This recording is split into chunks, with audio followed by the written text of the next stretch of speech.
창세기 9장 18절로 29절까지 읽겠습니다. 오늘 본문을 중심해서 노아의 후손들은 어디로 갔을까라는 제목으로 말씀을 증거하겠습니다. 오늘은 역사 공부를 하는 시간입니다. 오늘은 뭔가 원리를 깨닫는 것이 아니라 성경은 진리고 성경 말씀대로 전 세계의 민족이 흩어졌구나 라는 것을 깨닫게, 그러니까 성경 말씀을 신뢰하는 믿음을 갖게 하는, 성경 비판하는 자들이라든가 무신론자라든가 하나의 신화라고 생각하고 믿지 않고 받아들이지 않는 자들에게 이 말씀이 아주 믿음을 갖게 하는 그런 말씀이기도 하죠. 함 야벳을 통하여 예수님이 오신 것이 아니라 셈의 후손을 통해서 예수님이 오셨기 때문에 셈의 후손들의 이름의 의미를 가지고 구속사, 어떤 구속사를 숨겨 놓으셨는가, 그 이름의 의미를 가지고 다음 주에 하기로 하고요. 오늘은 그냥 역사만 말씀을 통하여 우리 공부를 좀 하는 시간을 가졌으면 좋겠습니다. 우리가 9장, 10장까지 읽는 중에 많은 어려운 단어들이 많이 있었죠, 이름들이. 그러나 여러분들이 아주 훌륭하신 것은 히브리어를 이렇게 능수능란하게 읽을 수 있었다는 것에 대해서 대단하게 생각을 하셔야 될 것입니다. 자, 노아의 후손들은 어디로 갔을까? 자, 본문은 노아의 8 식구가 방주에서 나와 세 아들 야벳, 셈, 함에 의해 세상에 퍼져가는 인종의 모습을 소개하고 있습니다. 노아와 그의 가족이 방주로부터 나왔을 때 그들은 지구상의 유일한 사람이었습니다. 가인의 후손들은 노아 홍수 때 다 떠내려가서 지구상에 단 한 사람도 존재하지 않습니다. 노아의 후손들에 의해서 세계로 다 퍼져 나가게 됩니다. 그 이후 지구는 노아의 세 아들 셈, 함, 야벳과 그들의 부인들로부터 태어난 아이들에 의해서 한 명씩 채워지게 된 것입니다. 창세기 10장에는 노아의 16명의 손자들의 이름이 기록이 되어 있죠. 자, 하나님은 노아의 16명의 손자들이 역사적으로 존재한 인물들임을 확신시켜 줄 수 있는 풍부한 증거들을 남겨놓으셨습니다. 종족, 족보가 어떻게 흘러나가는가 자세하게 계보에 대해서 말씀을 기록해놨어요. 창세기에 나오는 이름들이 그들의 실제 이름들입니다. 바벨탑이 무너진 이후 창세기 10장이죠. 그들의 자손들이 전 세계로 흩어진 후 다양한 고대 왕국들을 건설했다는 말씀도 사실이었음을 입증시켜 주고 계시고, 또 고고학적 자료가 계속해서 나오고 있고 증명되고 있죠. 그래서 노아의 후손들을 전 세계에 뿔뿔이 흩어지게 하나님이 하셨습니다. 노아의 16명의 손자들은 각 시족의 족장이 되었겠죠. 그래서 그들 지역에서 커다란 집단을 전 세계 흩어져서 이루게 되는 것, 마치 지금 전 세계 나라들이 있는 것처럼 그들이 흩어져서 나라를 이렇게 형성했죠. 첫째, 그 이름들을 가지고 어떻게 흩어졌는가 보겠습니다. 먼저 셈의 후손들에 대해서 먼저 살펴보겠습니다. 셈의 히브리어에 나와 있습니다. 번역이 잘 됐죠. 셈이나 셈이나. 자, 뜻은 영광, 명예, 명성 이런 뜻입니다. 셈이라는 이름이. 셈족을 통하여 예수님이 오시고 우리가 구원을 받기 때문에 셈족에 대해서 자세하게 다음 시간에 셈의 자녀들의 이름의 의미를 가지고 어떻게 이어져서 예수님과 오셨고 우리가 구원받게 됐는가 하겠습니다. 창세기 5장 32절에 노아가 500세 된 후에 셈과 함과 야벳을 낳았더라. 6장 10절에 그가 세 아들을 낳았으니 셈과 함과 야벳이라. 7장 13절 그날 노아의 그의 아들 셈, 함, 야벳과 노아의 처와 새 자보가 다 방주에 들어갔고 9장 18절에 방주에서 나온 노아의 아들들은 셈과 함과 야벳이며 함은 가나안의 아비라. 이렇게 셈에 대해서 말씀하고 있어요. 셈, 노아의 큰아들. 창세기 5장 32절에 나오죠. 야벳의 형 이렇게 나오잖아요. 하나님께 가장 큰 복을 받은 민족이기도 하죠. 창세기 9장 20절로 27절에. 그래서 창세기 10장 21절로 31절에 보니까 셈족의 시조가 바로 노아의 아들 셈에 의해서 이루어지게 됩니다. 셈은 5 아들을 낳게 되는데 창세기 10장 21절에 셈의 아들은 엘람과 아수르와 아르박삭과 룻과 아람이요. 그래서 이 셈의 아들 중에 엘람은 페르시아의 옛 이름입니다. 메데파사, 이 고레스 시대 때 페르시아라고 들어봤을 거예요. 그래서 페르시아의 옛 이름이 엘람이라는 아들의 이름입니다. 그래서 페르시아는 또한 이란의 옛 이름이죠. 그래서 사도행전 2장 9절에 보면 오순절 날에 모인 사람들 중에서 페르시아에 온 유대인들을 엘람이라 이렇게 불렀어요. 그래서 따라서 페르시아인들은 셈의 아들인 엘람과 야벳의 아들인 마떼의 자손들이었다 이렇게. 그러니 이건 100% 성경은 맞는데, 그리고 약간의 좀 그 역사학자들에 따라서 좀 달리 할 수도 있어요. 내가 이거 준비한 것은 100% 완벽한 성경은 맞는데 어디 흩어져서 어디에서 어느 혈통으로 왔다라고 하는 것은 100%는 알 수는 없다. 저는 개인적으로 그렇게 생각을 합니다. 그래서 1930년대 이후로 그들은 그들 나라를 이란이라 이렇게 칭했어요. 그러니까 셈의 아들 중에 엘람이라는 그 아들에 의해서 퍼져나간 게 이란, 사우디아라비아, 이라크 그쪽이 이제 중동 지역이잖아요. 이렇게 되어 있습니다. 그 다음에 이 아수르, 아시리아의 히브리어 단어입니다. 아시리아는 고대 거대한 왕국 중에 하나였습니다. 구약에서 아시리아나 아시리아라는 단어가 언급될 때마다 그것은 아수르라는 단어부터 해석이 됐습니다. 그래서 그는 그의 자손들부터 숭배를 받는 정도로 이게 퍼져나가게 됩니다. 그 다음에 아르박산, 이 사람들은 다음 주에 제가 다시 히브리어 언어의 이름의 의미를 가지고 구속사로 우리에게 적용을 한번 해보도록 그렇게 하겠습니다. 오늘은 함과 야벳에 대해서는 그냥 이걸로 끝나는 것을 하고, 예수님의 족보가 어떻게 이어졌는가, 그리고 우리가 어떻게 거기서 구원받게 됐는가, 그 줄기, 나는 함의 줄기인가 야벳의 줄기인가 셈의 줄기의 영적인 계통을 이어받았는가, 이걸 알 필요가 있어요. 자, 아르박산, 갈대아 사람들의 조상이 되었는데요, 지금의 중동 지역 사우디아라비아를 중심으로 한 민족들의 조상입니다. 이 아르박삿의 이름을 보세요. 이 아르박삿의 아들의 이름들을 이렇게 후손들이 이렇게 이어져 가는 거예요. 아르박삿의 이름이 아니고 아르박삿의 후손들이 이렇게. 그래서 그 경로를 살펴보면 예벨, 벨렉, 루, 나홀, 데라, 그 믿음의 조상 아브라함이 여기서 이렇게 나오게 되죠. 그래서 히브리 사람에게 전해준 내용이 창세기 11장 12절, 16절로 26절에 나옵니다. 그래서 아브라함, 이삭, 야곱으로 이어져서 예수님 오시고 그 예수님을 통해서 구속사를, 그래서 아브라함 믿음의 조상, 그런데 이것도 아르박삿의 후손으로 왔기 때문에 영국의 대상이 반드시 된다. 그래서 아브라함도 그 이름의 의미를 가지고 창세기 12장 할 때 자세하게 언어를 가지고 살펴보도록 그렇게 하겠습니다. 그래서 예벨의 다른 이 아들은 다른 이 아들인 역단은 13명의 아들들을 이렇게 납니다. 창세기 10장 26절로 30절에.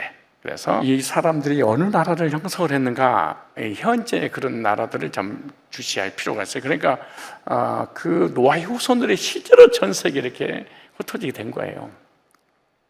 그래서 그들은 모두 아까 얘기한 것처럼 사우디아라비아라든가 이란, 이라크, 중동 그쪽으로 다 흩어져서 나라를 형성을 하게 되죠. 그 다음에 누시입니다. 리디아 사람들의 조상이 됐죠. 리디아는 현재 터키 서부로 알려진 곳이 바로 리디아라고 하는 곳입니다. 그들의 수도는 4대, 우리가 이게 다 가봤죠. 터키도 가보고 4대 교회도 가보고 4대 교회 왜 무너진지도 우리가 다 알게 됐죠. 이들의 노아의 후손인 룻에 의해서 세워진 나라들이다 이렇게 생각하면 됩니다. 그래서 아시아의 7 교회들 중에 하나가 4대에 지휘하고 있죠. 예서, 버두, 사빌라 다 그쪽으로 형성된 그 후손들에 의해서 나라가 세워졌다 이렇게 생각을 하시면 되겠어요. 그 다음에 이제 아람이라는 사람인데 시리아의 히브리의 단어인데요. 구약에서 시리아라는 단어가 나올 때마다 그것은 아람이라는 단어로 번역되어서 나옵니다. 아람. 그래서 시리아인들은 그들 자신을 아랍인이라고 부르고 그들이 쓰인 언어도 아람어를 칭했습니다. 아람어. 그리스 제국이 확장되기 전까지 아람어는 국제어로서 사용됐죠. 열왕기하 18장 26절에 십자가에서 예수님은 엘리 나마 사박다니 마가복음 15장 33절 할 때 부르짖게 되죠. 이것은 아람어로 그 시대의 일반인들 사이에 보편적으로 사용된, 지금으로 얘기한다면 영어 전 세계 사람들이 영어를 사용하듯이 그 당시에 그 정도 유명했기 때문에 그 누구든지 알아들을 수 있는 아람어로 주님께서 엘리 나바 사박다니 이렇게 했습니다. 그다음에 이제 그 셈족, 세 번째 셈족, 오늘날 셈족은 여러분 지금 현재 우리 동양인, 예를 들어 일본, 중국, 한국, 그 소아시아가 있고 아시아가 있잖아요. 근데 이 셈족은 백인, 지금 그들은 우리의 얼굴처럼 황인종처럼 보이지 않죠. 그죠? 다 백인종처럼 하얗잖아요. 마치 머리만 까맣지 않으면 유럽 사람처럼 보일 정도로 그렇게 보여요. 우리하고 좀 달라요. 우리는 금방 뭐 일본 사람, 한국 사람, 중국 사람 금방 알아요. 그래서 내가 외국 나가면은 그러잖아요. 북한 사람이에요? 아니 일본 사람? 아니 많이 차이나? 뭐 차이나 막 이렇게 막 하더라고. 그럼 비슷비슷해서 뭐더라고요. 우리 교인들도 뭐 거의 외국 나가면은 한국 사람입니다라고 탁 하지 않잖아요. 그런 사람 꽤 있잖아요. 마찬가지예요. 그래서 유대인, 아랍 이쪽에 백인들이 있죠. 그래서 이스라엘, 시리아, 레바논, 이란, 이라크 이런 쪽입니다. 이 BC 2000년경 알파벳을 발명했던 그런 나라가 셈족의 후손에 의해서 알파벳이 나오게 됩니다. 어느 구약 성경 이사야서 19장 18절 보니까 가나안 방언, 열왕기하 18장 26 유대 방언 히브리어 이렇게 사용했어요. 셈족은 고대 아시리아, 페르시아 제국 당시 그들이 내국 언어 및 주요 외교 언어로 사용됐던 아람어에 큰 영향을 입혔다. 에스라라는가 다니엘서. 그래서 다니엘서라 에스라서라면 구약은 히브리어로 신약은 헬라어로 그렇게 되잖아요. 그런데 다니엘이라는 게 중간중간에 아람어로 기록되어 있는 내용들이 몇 군데 있어요. 그래서 구약이 다 히브리어로 기록됐다 이렇게 보면 안 됩니다. 셈족어는 헬라어와 영어 단어에도 상당한 영향을 끼쳤다. 그래서 히브리어가 헬라어라든가 영어 다 이렇게 변천 사유에서 나오게 되죠. 그래서 셈족으로 쓰고 있는 민족들로부터 오늘날 3대 종교, 유대교, 기독교, 이슬람 종교가 셈족에서 이 세계를 지배하는 종교가 나오게 됩니다. 이슬람은 뭐 무시무시한 이단 집단이고, 유대교는 아직도 예수님을 기다리기 때문에 하나님 쓰시지 않죠. 그래서 기독교, 특별히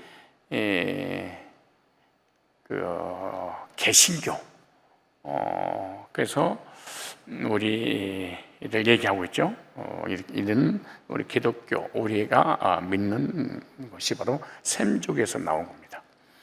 셈족인 유다 지파를 통해서 그리스도께서 육신을 입고 오셨다. 그래서 셈족이 너무나 중요하죠. 육적인 혈통을 통하여 영적인 혈통을 이어서 우리가 이제 구원받게 되게 되는 게 셈족입니다. 아까도 얘기했던 셈족으로 이어져서 아브라함으로 이어지죠. 그래서 예수님이 오신 겁니다. 그래서 누가복음 3장 36절에 그 이상은 가나안이요, 그 이상은 아박사시요, 그 이상은 셈이요, 그 이상은 노아요, 그 이상은 라멕이요. 이렇게 예수님의 혈통이 셈족을 통해서 오시게 됩니다. 두 번째 이제 함이라는 아들입니다.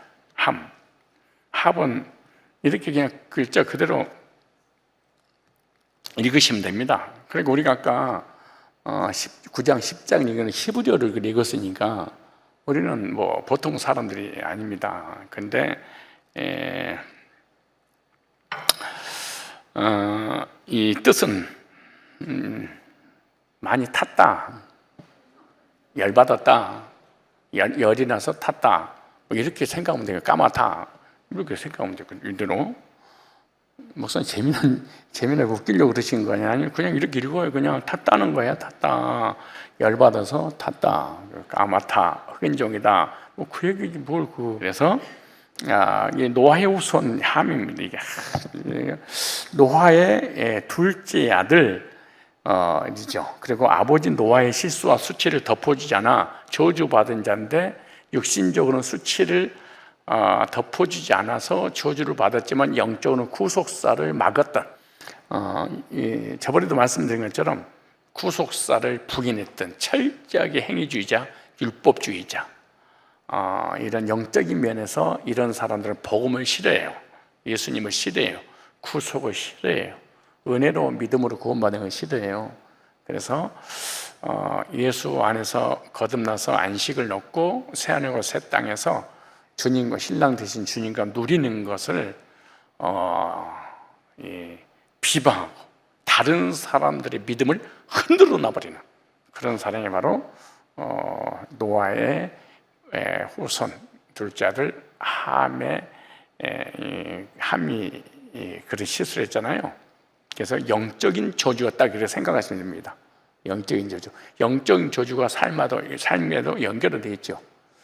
그리고 또 하나는 왜 많고 많은 아들 중에 가나안이었는가? 그것은 가나안이라는 아들이 땅을 발견했는데 말은 뭐 그렇게 명칭을 이렇게 쓰지만은 원래 그냥 어떤 분이 이러대요. 노아가 방주에서 나오고 난 이후에 전 세계 지구는 내 땅이다. 말도 박을 필요도 없다. 말도만 박으면 다 내 땅 된다. 막 그런 얘기잖아요. 그런 얘기더라고. 와, 그러니까. 그런데 함은 영적인 큰 그 잘못을 저질름으로 인하여서 후손이 가나안 땅이 그 땅에다가 말뚝을 받고 여기는 내 땅이야. 그래서 가나안 땅이 됐다. 그렇게 말씀드렸잖아요. 가나안 땅이 실제로 가나안 땅이 됐잖아요. 그래서 그 가나안 땅에 가나안이라는 사람이 가나안 땅에 살아서 가나안이라는 민족을 이렇게 이루죠. 그러면서 온갖 그 7족속 11명의 그 족속들 7족속들이 우상숭배하고 타락하고 동성연애하고 짐승가하고 간음하고 온갖 그 사람을 제물로 자기 자녀를 신에게 제물로 바치고 이런 그런 가나안에 가가지고 이스라엘 백성을 향해서 그들에게 절대로 영향받지 마라, 그들을 본받지 마라. 그럼 그들이 저주받은 것처럼 너희들 저주받아라, 저주받게 될 것이다. 그렇게 말씀하잖아요. 그래서 가나안이 저주를 받는다는 말은 함의 잘못에 의한 저주도 있지만 함하고 전혀 관계없이 이 함이 수치를 덮어주지 않고 사람들에게 드러냄으로 인한 저주다라고 마침표를 딱 끊으면 위험할 수도 있어요. 그래서 성경에는 이 함의 많은 아들 중에 가나안 이렇게 했죠. 그럼 다른 아들하고 비교해서 다른 아들들은 가나안이 지은 죄보다 좀 덜 지었다 이렇게 생각을 해도 과언은 아니에요. 이 말 이해가죠? 그래서 가나안이라고 딱 이렇게 지적한 것은 실제로 가나안 민족이 엄청난 죄악을, 그래서 죄악이 성경에 노아 때처럼 관영하였다, 쓸어버린 거죠. 그래서 하나님께서 일곱 족속을 멸하라 라고 말씀하실 때 일곱 그 족속들이 잘못도 안 했는데 하나님께서 그들을 심판하셨다 이렇게 생각하면 안 됩니다. 이스라엘 백성도 살인자가 아니에요. 재판장으로 죄인들을 심판하기 위해서 가나안 땅에 들어갔다, 성경 그렇게 말을 하고 있어요. 그래서 하나님은 살인자냐, 살인자의 민족을 만드느냐 이렇게 무지한 무식한 말을 절대로 해서는 안 돼요. 그러니까 죄악이 관영한 가나안 민족을 하나님 뭐 하셨다? 심판하기 위해서 이스라엘 백성들을 들어서 사용하신 거죠, 사실은. 죄가 없는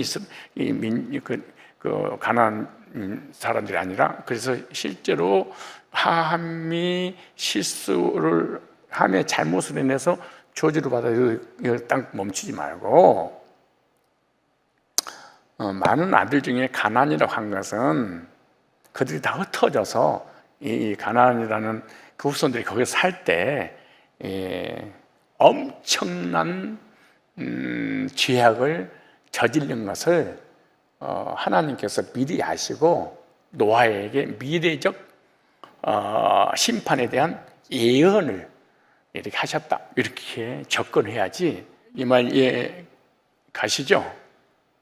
그러니까 영적인 구속사를 방해하는 첫 번째 죄고, 근데 가나안이라고 딱 지명한 것은 그들이 사는 그 땅이 나중에 엄청난 하나님과 사람 앞에 죄악을 저지를 것을 미리 바라보시고 미래적 예언적 저주다 이렇게 생각을 하시면, 그래서 심판하지,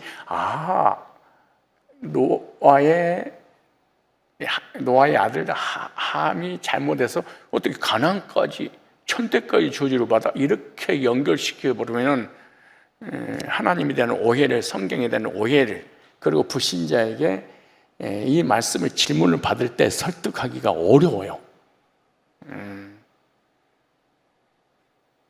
그래서 하나님께서 이스라엘 백성들에게 주신 땅을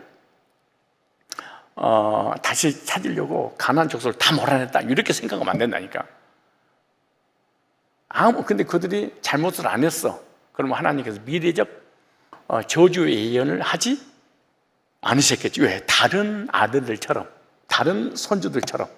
창세기 9장 25절에 이렇게 말하죠. 이에 가로되 가나안은 저주를 받아 그 형제의 종들이 종이 되기를 원하노라. 9장 26, 또 가로되 셈의 하나님 여호와를 찬송하노라. 가나안은 셈의 종이 되고, 그래서 셈의 종이 되고 나중에 야벳의 종도 되고 다 이렇게 종들이 되죠. 함의 네 아들이 나옵니다. 창세기 10장 6절에 함의 아들은 구스와 미스라임과 북과 가나안이요 그랬어요. 함의 아들들 이렇게 함이 구스, 미스라임, 북, 가나안. 그래서 구스가 이렇게 쭉 수바, 그다음에 하일라, 삽다, 나하마, 삽드가, 삽드러라 막 이런 놈들이 얘기. 근데 가장 특이한 놈이 니므롯입니다. 하나님 보시기에 특유의 사냥꾼. 나는 메시아야. 우리 엄마는 동정녀 마리아야. 내가 이 시대에 창세기 3장 15절의 예언을 이룰 구원자야. 이게 참 니므롯이 이 짓을 하는 거예요. 이게 교주죠, 그 당시.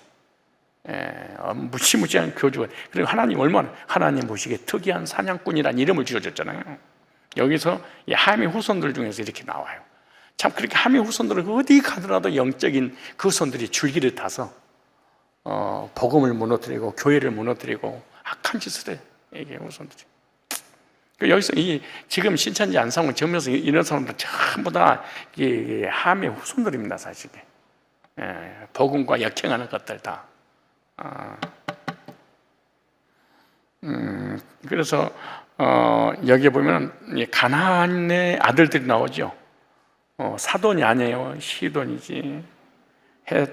시돈, 헷 족속, 여부 족속, 아모리 족속, 기르가스, 히 족속, 이게 이스라엘 백성 애굽에 출국 홍해를 건너서 가나안 땅에 들어가서 7족속을 멸하라 할 때 가나안의 후손들이 그 지역에서 살았던 엄청난 죄를 저질렀으니까 이 가나안의 후손들에 의해서 악행할 것을 미리 주님은 아시고 그들이 앞으로 이스라엘 백성들에 의해서 그 심판하고 그들을 쫓아내고 그 땅을 아브라함 후손에게 주리라 라고 말씀하시는 거예요. 그래서 그런 내용 때문에 1948년 이스라엘이 독립을 전 세계 필리핀부터 이게 독립이 되잖아요. 그래서 우리 땅이야 그러고 팔레스타인 땅에 들어가서 쫓아내고 그들이 거기에 정착하고 그런 일이 지금도 그렇게 벌어지고 있잖아요. 그래서 성경을 가지고 모든 종교가 나오고 지금도 종교 싸움을 하고 전 세계 모든 전쟁은 종교 전쟁이다 그렇게 생각하면 돼요. 전 세계 역사 속에 종교하고 연관된 것은 한 군데도 없어요. 사실은 종교입니다. 특별히 중동은 100% 종교 전쟁이죠.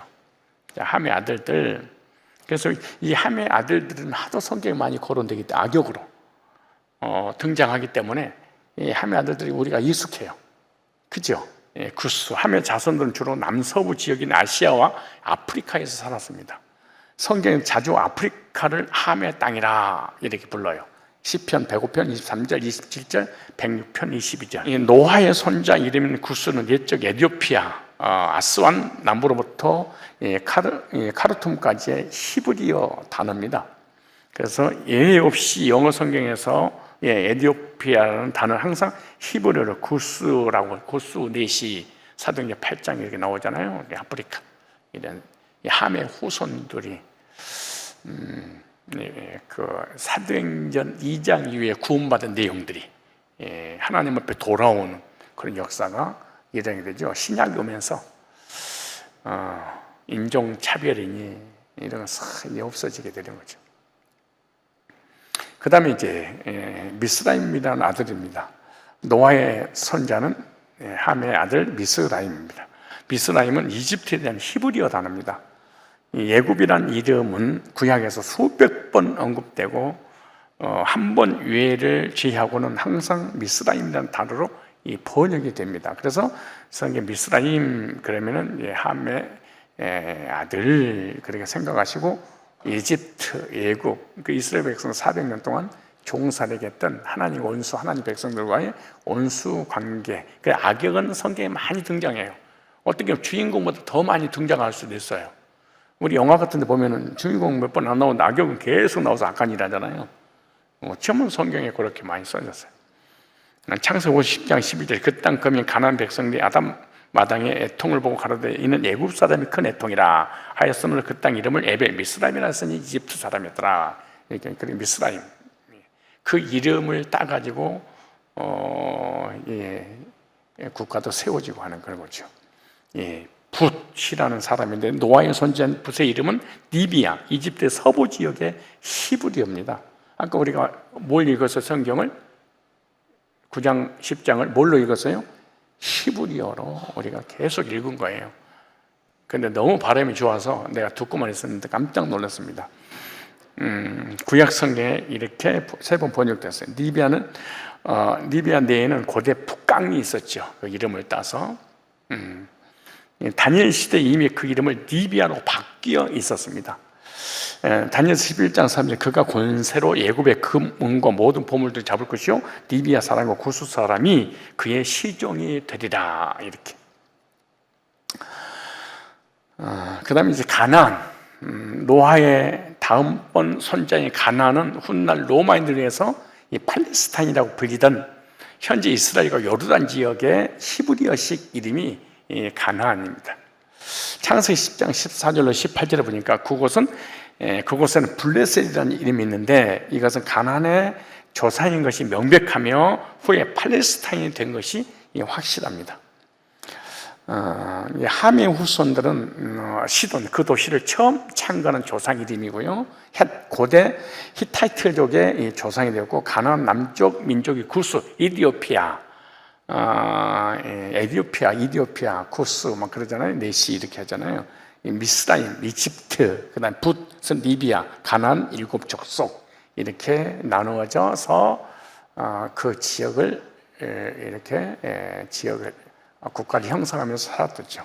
창세기 10장 15절 18절에 가나안은 장자 시돈과 헷을 낳았고, 또 여부 족속과 아모리 족속과 기르가스 족속과 히 족속과 아이가 족속과 신 족속과 아라 족속과 스말 족속과 하마 족속의 조상을 낳았던 이후로 가나안 자손의 족속이 흩어져 처하였더라. 그래서 흩어져서 이런 국가를 형성을 했죠. 성경을 이렇게 자세하게 기록한 것은 두 가지입니다. 실제로 역사적 사실이고, 우리가 어디서부터 이 나라가 어디서부터 출발했는지, 누구로부터 출발했는지, 성경의 그 예언이 어떻게 이루어졌는지, 그리고 샘족에서 예수님 오시는데 그 구속사를 이루신 것이 어떻게 성취됐는지 실제로, 그래서 여러분 그렇게 사실대로 기록해 놓은 거예요. 그 창세기 10장 15절로 18절 이렇게 자손들이 열거되어 있죠. 여부수 족속, 예루살렘 옛이름 여부수 족속, 사사기 19장 10절, 아모리 족속, 기르가스 족속, 히 족속, 알가 족속, 신 족속, 아르와 족속, 스말 족속, 하마 족속, 이들 가나안의 족속들이었다. 족속들. 그래서 함의 자손 중 가장 유명했던 자손 니므롯, 이 바벨론의 창시자, 신할 땅의 에덱 악간 갈레오 창시자. 그래서 바벨탑을 쌓고 무지개의 언약을 절대로, 하나님의 은혜를, 하나님의 사랑을, 하나님의 언약을 믿지 말자. 그리고 교주가 되어서 행함이 없는 믿음은 죽은 믿음이야. 행함으로 구원을 이루나가야 돼. 어떻게 하나님 우리 쳐버릴지 몰라. 철저하게 율법을 지키자. 구원은 하나님께로부터 오는 게 아니야. 구원은 나로부터 오는 거지. 내가 열심히 최선을 다해 회개하고 선하게 살고 율법을 지켜서 구원을 이루어나가자. 그래서 탑을 높이 쌓자 그러잖아요. 누구의 힘으로? 우리의 이름을 하나님 영광이 아니야. 그래서 지금도 사실 교회들 중에 이런 사람 많죠. 한국 교회야, 세계 교회는 바글바글 거리지만 우리 교인들도 듬성듬성 이런 사람 만나기가 그렇게 힘들진 않아. 가끔 가다가 노되면서 교전하다 보면 행함이 없는 믿음은 돼지 믿음이요. 막 이런 것은 전부 다 사실 니므롯의 후손들입니다. 사실은 언약을, 은혜를, 하나님의 사랑을, 하나님의 자비를 받아들이지 않음으로 인해서 나가 구원을 약간 좀 하나님 앞에 도움을 줘서 구원을 이뤄나가는 나만 그러면 되는데, 그 사람 가만 안 있어. 반드시 옆 사람에게 영향을 끼쳐서 다른 사람도 끌어들이려고 하는 악역이죠. 나중에 더 니므롯이라는 이 악역이 나올 때 여러분하고 적용도 한번 해보면, 나도 그런가? 그럼 영적으로 조상이 맞아. 우리가 아시아에서 소아시아에서 유럽에서 아니면 저기 팔레스타인 그 지역에서 태어났냐 안 태어났냐에 따라서 이건 다 이제 영적으로 나는 야벳일 수 있고, 영적으로 셈의 후손일 수 있고, 영적으로 함 후손일 수 있는 거예요. 지금 셈족이라든가 야벳 쪽은 전부 다 함족의 신앙을 이어받았죠, 사실은. 그러니까 다 무너져 버리고 그러잖아요. 이게 혈통적이기보다 영적인 면에서 우리가 적용할 필요가 있다 그 말이에요. 이 이디오피아의 북부 스바, 하윌라 아라비아 쪽, 블레셋, 소돔과 고모라의 조상, 창세기 10장 6절 20절 나오죠. 니므롯 후손 중에 일부는 바벨론 니느웨 지구로 옮겨 바벨탑을 건립을 하게 되죠. 그래서 최초의 니므롯에 의해서 사실은 이 바벨탑 짓고, 바벨탑을 쌓는 걸 보고 하나님께서 언어를 흩어져. 그래서 수천 개의 언어로 흩어져서 성경에는 혼잡게 하였더라 이렇게 말해. 그러니까 모국어는 2살, 3살만 돼도 다 뻥 터져요. 참 신기해. 성경을 믿으세요. 그런데 여러분은 영어를 30년에도 헤매잖아요. 왜? 생각해봐. 2살, 3살만 배워도 되는데, 나는 영화 같은 데 보면 얘들 2살, 3살이 영어를 얼마나 안 하는지 우리 한국의 영어 교사들 선생님보다 1000번만 못하나. 발음부터 시작해서 단어 의미부터 싹 우리는 사전을 찾아야 되는데, 그리고 들어도 혼잡해. 모든 나라, 그러니까 영어뿐만 아니라 어떤 나라도 혼잡해. 예, 하나님 혼잡하게 만들었어. 근데 난 영어도 잘하고 중국어도 잘하고 일본어 잘한다. 이거는 사람이 아니야. 하나님의 백성이 이게 이런 말 하면 안 돼. 나는 뭐든지 잘할 수 있어. 안 되는 게 성경적인 믿음이야. 그러 나도 3년 해봤는데 안 돼. 그래서 나는 역시 성경을 응할 수가 있겠구나. 혼잡하겠는데. 그래서 못 알아듣더라고. 영적으로 적용해볼까요? 언어만 못 알아듣는 게 아니에요. 저 사람하고 대화도 서로 못 알아. 그러니까 서로 두 사람만 얘기해도 공감 형성 안 돼, 사실은. 예, 얘기해봐. 난 이 사람하고 다 통해요. 개뿔은 통해. 약간 자기의 견해가 조금만 안 맞으면 눈깔이 확 뒤집어져서 혼잡해서 그런 거예요. 네가 하는 모든 교제는 왜 우리 혼잡하냐? 내 마음에 안 들어. 그래서 다 잘라 흩어지는 거야. 그래서 이 디브로스의 바벨탑의 후예들은요, 서로 커뮤니케이션이 이루어지지 않아요. 참 신기해. 그러니까 무슨 한국말을, 한국 방언을 사용하잖아요. 예? 이 말을 사용한다는 것보다도 상대와 그 사람과 나와의 교제가 이루어지지 않아. 왜? 혼잡하니까. 언제 혼잡이 끝나냐? 영적으로 사도행전 2장에 복음 듣고 거듭날 때 혼잡이 딱 끝나요. 상대방에 대한 언어가. 왜? 통일성이 있으니까. 뭘로? 복음의 통일성. 복음으로 교제하니까 밤을 새도 다 알아들어. 그 사람의 사상까지, 그 사람이 가지고 있는 사고까지 싹 알아들어. 혼잡하지 않아. 그런데 구원받지 않는 사람이 구원받는 사람하고 교제를 하면 혼잡해. 서로가 혼잡해. 막 혼란스러워. 뭐라고 떠들어대는 거야. 그런데 율법주의끼리는 잘 돼. 신비주의끼리는 잘 돼. 구원 못 받은 사람은 잘 돼. 너무너무 잘 돼. 그런데 구원받은 사람은 딱 껴버리면 혼잡해버려. 여러분이 여러분과 주변의 사람과 사람의 관계 속에서 혼잡하더라. 그러니까 언어를 떠나서 같은 언어인데도 혼잡한 거예요. 복음은, 말씀은 얼마나 위대한지 모든 혼잡을 탁, 우리가 사건 사고 일할 때 막 혼잡해. 막 혼란스러워. 막 정신을 못 차릴 정도로 멘붕이 와. 그때 메시지가 탁 잖아. 혼잡이 탁. 이게 성령이 오셔야지. 성령이 안 오시고 지식적인 이론적인 구원은 혼잡해. 신앙생활에도 혼잡하고, 사람 교제나도 혼잡하고, 하나님의 역사도 혼잡하고, 하나님 의도도 혼잡하고, 막 복잡해. 근데 복음이 딱, 말씀이 딱 전하면 딱 기준이 딱 서버려. 이게 말씀의, 복음의 능력이에요. 그래서 국가와 극과 언어와 언어의 혼잡에 관한 그런 내용이 아니고, 말씀도 혼잡하고, 교제도 혼잡하고, 사람과 사람의 관계 속에도 혼잡하고, 그 사람과 대화 중에도 혼잡. 그러니까 절대로 어울리지를 못해. 혼잡하니까. 나도 안 가고 싶지만 너도 오고 싶지 않아. 혼잡하니까. 그래서 거듭난 사람들과 거듭난 사람끼리, 그리고 구원받지 못한 사람들끼리는 이 혼잡이 없습니다. 같은 언어, 같은 사상, 같은 인형. 예를 들어서 좌파끼리, 우파끼리. 왜? 혼잡하지 않으니까. 왜? 이념이 같으니까. 복음이 같으면, 그러니까 나는 좌파다 우파다 웃기는 거예요. 그 자체가 실제로 구원 안 받아서 그런 거예요. 구원은 이론적으로 받을지 모르겠어요. 성령 오시지 않아서 그래. 사도행 2장에 성령이 딱 오시니까 15개, 15 나라 사람들이 하나의 언어로 다 통일되더라. 그러니까 혼잡이 어디서 물렸냐? 사도행 2장에서 다 끝나. 뭘로? 베드로가 전한 복음으로. 베드로가 복음을 딱, 말씀을 딱 전하니까 모든 혼잡이 딱 끝났어. 이게 복음의 능력이야. 이게 말씀의 능력이야. 그리고 복음이 전해질 때마다 혼잡한 것이 다 질서로 정리를 다 시켜버려. 전 세계 복음도 갈 때마다 혼잡한 것을 다. 그래서 니무르스에 대해서는 니에 대해서 내가 물어야 될 게 너무 많아서 다음에 다시 한번 하기로 하고, 그래서 바벨론 니느웨 지역으로 옮겨 훗날 출애굽한 유대 백성이 가나안 입성 시 셈족 후손들에게 정복당해서 종으로 전략을 당하게 됩니다.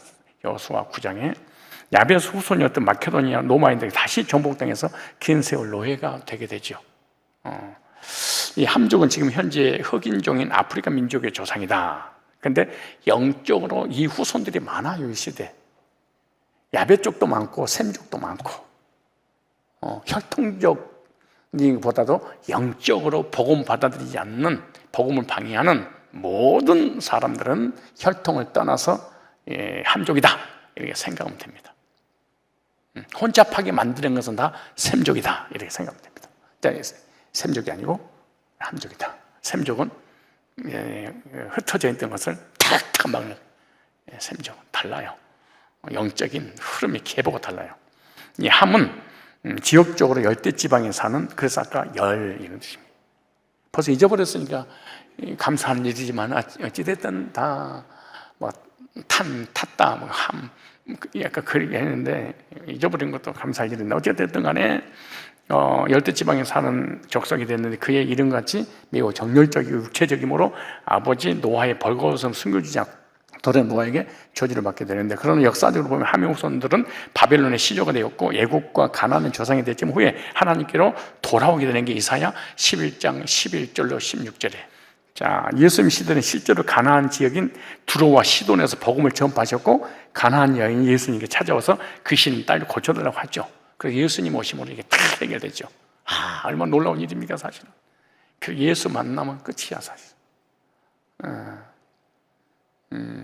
예수님은 사도행전 10장 11장의 사건을 오셔가지고 다 해결하게 되죠. 그리고 구약에 예언되어 있고, 마지막 세 번째 야벳입니다. 예페트라는 단어입니다. 야벳, 흥하다, 확장하다 이런 의미를 가지고 있는데요. 창세기 9장 27절 보니까 하나님이 야벳을 창대케 셈의 장막에 거하게 하시고 가나안은 그의 종이 되게 하시기를 원하노라 하였더라. 셈과 함께 많은 복을 받죠. 야벳의 후손은 지금 유럽 알프스 지중해 연안에 자리 잡은 바닷가에 사는 족속들로 한때 해적들이었고요. 매우 약삭 빠르고 계산이 빨라서 진취적에서 부를 축적하여 세상의 부와 권세를 주름잡는 족속이 되었죠. 그래서 노아도 야벳의 하나님이 야벳을 창대케 하시고 함을 종으로 부릴 것이라고 하셨죠. 실제로 유럽 사람들이 흑인을 노예로 매매를 하게 되죠. 그렇게 해서 사실은 유럽 사람들이, 영국이라든가 이런 사람들이 그 백인종들이요, 제가 영국이라든가 이게 박제는 영국 박물관, 대형 박물관 있잖아요. 그거 가서 봤더니 이 아프리카 흑인종들을 박제를 해놨더라고. 그러니까 사람으로 안 보더라고. 그러니까 하나의 동물 중에 하나로 봤어요. 불과 얼마 전까지도. 지금은 이제 뭐 그렇지 않지만 셈의 장막에 거하실 것이다. 셈의 장막에서 셈과 함께 복을 받았다. 맞나요? 맞죠? 뭐 맞지. 지금 셈하는 거예요? 함하는 거예요?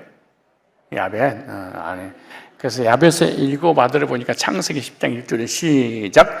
노아의 아들 셈과 함과 야벳의 후예는 이란이라 홍수 위에 그들의 아들들이 나왔으니 야벳의 아들은 고멜과 마옥과 마데와 야왕과 도발과 말살과 되었어요. 그랬어요. 여기 야벳. 야벳이 이렇게 쭉 이렇게 후손들이 나옵니다. 고멜, 마옥, 메데초 이렇게. 고멜, 노아의 손자들 중에서 처음으로 언급된 사람이 고멜입니다. 에스겔서에는 도갈마, 그 다음에 고멜의 아들과 함께 고멜의 초기 자손들이 북쪽 지역, 극한 북방에 살았다고 기록되었습니다. 에스겔 38장 6절에. 현재 터키 지방의 신약시대 갈라디아라 불렸던 지방이기도 하죠. 유태인 역사학자인 플라비우스 요세푸스의 기록에 의하면 그가 살던 시대인 AD 93년경에는 갈라디아인 그들은 현재 프랑스와 스페인이라 불리는 서쪽 지방으로 이주하였다. 이렇게 되어 있어요. 역사책에, 일반 역사책에, 요세푸스라는 사람은 기독교인이 아니죠. 역사학자인데 실제로 그 시대에 일어났던 것을 하나도 빠짐없이 다 기록을 했던 사람입니다. 성경에 마태복음에 나와 있는 그 예언들을 그대로 그 시대 요세푸스가 다 기록해 놓은 것도 많아요. 수세기 동안 프랑스는 고멜의 자손들 이후에 고리라고 불렀으며 현재도 스페인의 북서쪽은 갈리시아라고 불리고 있습니다. 고멜의 자손들 중 몇몇은 현재 웨일즈라 불리는 곳까지 더 멀리 이주를 하게 됩니다. 웨일즈의 역사학자인 데이비스의 기록에 의하면 전통적인 웨일즈 사람들은 고멜의 자손들이 프랑스로부터 영국의 섬으로 와서 정착한 것이다, 이렇게. 그 시기는 대홍수로부터 약 300년 지난 후였다고 그렇게 믿고 있어요, 역사학자들이. 또한 그의 기록에 의하면 웨일즈의 언어도 그들의 조상인 고멜의 이름에서 비롯된 것이라고 불렀다고 하죠. 그들 시족의 다른 무리는 아르메니아에 속해 있는 땅에 정착했습니다. 고멜의 아들은 아스그나스와 리박과 도말가 했다. 창세기 10장 3절에 이렇게 말하죠. 그래, 브리테니까 백과사전에 가면 아르메니아 사람들은 전통적으로 도가마와 아스가스의 자손들이라고 주장합니다. 고대 이 아르메니아는 터키까지 그 지경이 다 있었다. 이 터키라는 지명도 도갈마로부터 파생되었다는 겁니다. 그들 중에 다른 이들은 독일로 이주했다. 한국에서 다 어떻게 살겠어요? 그래서 이 아그나스는 독일의 히브리의 명칭이 이 아스그나스라고 합니다. 자, 그다음 마곡인데요. 노아의 손자가 마곡입니다. 에스겔에서에 의하면 마곡은 북쪽에 살았다. 에스겔 38장 15절과 39장 2절에 브리테니까 백과사전에 의하면 지금의 누마니아와 우크라이나를 포함한 지역의 고대 이름도 스키타이였다라고 말합니다. 우리 민족과 가까운 스키타이족 조상이 된 야베스의 후손 마곡이다. 그래서 우리 민족과 가까운 스키타이족 조상이 된 야베스의 후손이라고 하죠. 그러니까 야베스니까 무조건 백인종이었고 유럽이다 이렇게만 생각하지 말아야 됩니다. 흘러와서 그래서 노아 후손들 어디로 갔을까? 성경으로 우리 민족 어느 경로를 통해 한반도로 들어왔을까? 이것이 얼마나 궁금하겠어요? 어떻게 다 할 수 있겠어요? 성경에는 이렇게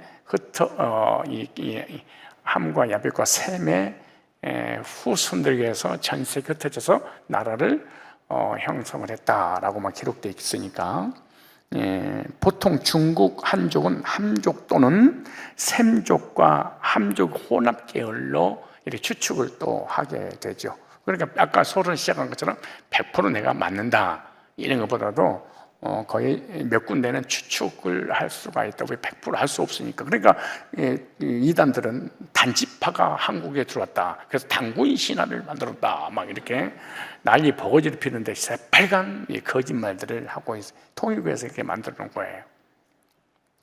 반면 만주를 통해 들어온 우리 민족은 셈족이나 함족보다도 스키타이와 흉노의 계열인 야벳 쪽의 피를 물려 받았음을 강력히 실사하고 있기도 합니다. 다 할 수는 없습니다. 그럴 것이다. 마대, 노아의 손자는 마대인데요. 셈의 아들 엘람과 함께 마대는 현재 이란 사람들의 조상이 됩니다. 요세푸스는 마대의 자손들이 그리스 사람이어서 메데라 불렀다고 말하죠. 구약성에서 메데가 언급될 때마다 히브리어로 마대라고 불러졌습니다. 키로스, 고레스, 페르시아, 메데파사, 페르시아 바사제국 건설자 시대 이후에도 메데는 한 번의 외해를 제한하고는 항상 페르시아를 함께 언급했죠. 그래서 메데파사 할 때 페르시아라는 나라가 있고 메데라는 나라가 있죠. 고레스라는 사람은 페르시아 사람이잖아요. 이란 사람. 근데 메데는 마대 그 후손들입니다. 근데 페르시아는 메데보다 좀 더 강한 나라고, 얘들은 더 약소 국가인데 그 나라하고 연합을 해서 쳐들어가서 이기고 나니까 메데는 없어지고 페르시아만 딱 남았죠. 그러니까 이제 노아의 후손들입니다. 그들은 하나님 법에 의해서 지배받는 하나의 왕국이었습니다. 메데오 바사의 규례 다니엘 6장 8절 12절 15절 이후에 그들은 간단하게 메데를 생략하고 페르시아 인들로 불러졌습니다. 그래서 페르시아의 바사가 이제 속하게 되기도 하죠. 1925년 이후 그들의 나라를 이란 이렇게 불렀습니다. 지금도 이란이라고 부르죠. 근데 마대에 의해서 세워진 후손의 나라들입니다. 실제로 성경에 기록된 역사가 그대로 지금까지 이루어지고 있으니까 얼마나 하나님 말씀은 1.1획도 변함없이 성취되는 거죠. 그래서 메대인들은 또한 인도에도 정착하게 됩니다. 인도에까지. 야환입니다. 노아의 손자 이름인 야환은 그리스도의 히브리어 단어지요. 그리시아 또는 그리시아는 구약에 5번 나타나고 그때마다 항상 히브리어로 야환이라고 쓰여졌습니다. 다니엘은 그리시아의 왕, 다니엘서 8장 21절이라는 단어를 인용했는데 문자 그대로 야환의 왕이었다 그렇게 말해요. 야환의 왕. 야환의 아들들은 엘리사와 달시스와 기띔과 도다님이었는데 모두 그리스 사람들 관계가 있는 사람. 창세기 10장 4절에 현재 터키 근방에 위치하고 있죠. 두발, 에스겔은 그를 곡과 메섹과 함께 언급하였는데 에스겔 3장 2절 39장 1절에 약 BC 1100년경에 아시리아의 왕이었던 더글랏 빌레셋 1세는 이 다반이라 불렀던 두발의 손자였다라고 기록되었습니다. 그리고 요세포스는 역사상 요세포스는 그들의 이름을 도벨리트라고 기록하였는데 이는 후세의 이베리안들로 이렇게 알려집니다. 현재는 구소련 연방인 구르지아 지방에 속했다. 이렇게 역사학자들이 성경을 가지고 연구 결과 이렇게 말하죠. 지금도 그곳의 수도는 트빌리시로서 두발이라는 이름으로부터 파생되었다고 그렇게 하죠. 이곳으로부터 코카서스 산맥을 가로질러서 그 사람들 정확하게 북동쪽으로 이주했는데 이때 그들 부족의 이름을 따서 강의 이름도 볼이라고 불렀고 도볼스코라는 유명한 도시의 이름도 불러지게 됩니다. 이게 노아의 후손인 두발에 의해서 세워졌던 그런 나라들이죠. 메색입니다. 노아의 손자의 이름인 메색은 모스크바의 옛 이름이 바로 메색이라는 손자의 이름이에요. 이 모스크바는 러시아의 수도임과 동시에 그 도시를 둘러싼 지역의 명칭이기도 합니다. 현재도 그 주변 지역 중에 메스체라, 노렌들은 여전히 메색 이름을 따라 불러주고 있고 오랜 세월로서도 변하지 않고 해서 수천 년이라는 세월이 지났는데 그 다음 디라스입니다. 요세푸스에 가면 디라스의 자손들은 디라시안스라고 불렸죠. 그리스인들은 그들의 이름을 트라시안으로 바꾸었습니다. 트라시안. 트라키아는 남쪽으로는요 마케도니아로부터 북쪽으로는 다뉴브강 동쪽으로는 흑해까지 이르는데 이들이 유고슬라비아를 이루게 됩니다. 세계 대백과 사전에 의하면 트라키아 사람들은 야만적인 인도, 그래서 유럽 계통의 사람들로서 전쟁과 약탈을 좋아하는 민족이었다고 이렇게 되어 있습니다. 이 디라스는 그의 자손으로부터 두라스 또는 번기의 신인 토르로서 숭배를 받았었다고 합니다. 그래서 이 게르만 독일, 고멜, 메섹, 모스크바, 마고, 스키디아, 디라스, 트라기아, 야완, 그리스 이렇게 쭉 그다음에 크리지아, 두발 쭉쭉 이렇게 이 세 아들이어서 셈, 함, 야베에서 이렇게 창세기 10장 20절에 전 세계로 이렇게 흩어지게 되는 내용입니다. 결론, 복음. 자, 셈의 후손 메소포타미아, 아라비아, 소아시아, 야베소도 소아시아 지역, 함의 후손 아프리카 지역, 가나안과 아라비아 반도 지역 이렇게. 이 바벨탑 사건 이후로 족속, 지방, 나라, 언어로 흩어지게 되었고 아브라함, 이스라엘, 유다 지파를 쫓아 인류를 구원하시기 위해서 메시아가 오시게 됩니다. 성경에서는 이 함도 중요하고 야벳도 중요하지만 가장 핵심으로 자리 잡고 있는 것이 셈입니다. 셈의 후손을 통하여 인류를 구원할 예수님이 오실 것이라고 구약에 예언됐고 신약에 예언된 대로 누가복음 3장에 성취가 되었고 그리고 그 셈의 후손으로 오신 예수님을 통해서 아프리카 사람이든 함족이든 또 야베 쪽이든 할 것 없이 우리가 노아의 후손인 것만큼 분명하잖아요. 다 예수님을 통해서 하나가 되고 예수님 때문에 구원받고 예수님 때문에 언어가 통일되고 예수님 때문에 교제가 이루어지고 예수님 때문에 모든 혼란, 혼잡한 것이 다 사라지고 내가 영적으로 또 지식적으로 또 육신적으로 사람과의 관계 속에서 혼잡했던 모든 것이 이 셈의 후손을 통해서 오신 예수님을 딱 만나기만 하면 모든 것을 다 평정시켜버리는 그러한 역사가 우리의 심령 속에 거듭날 때 경험되고 체험된 줄로 믿습니다. 그리고 간증할 때마다 정말 저 사람과 나의 교제는 정말 셈 좀 맞구나.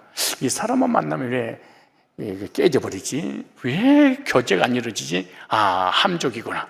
뭐 이렇게 편안하게 영적으로 적용을 하면 어렵게 생각할 것이 없습니다. 성경 그대로 육신적으로 이렇게 역사적으로 그대로 이루어지고 영적으로 그대로 이루어지기 때문에 그러는 거예요. 그래서 다음 시간에는 이 셈의 후손 아르박사시라든가 이 후손들의 그 이름을 통하여 어떻게 거기 그 이름 속에 구속사를 하나님께서 넣어두셨는가,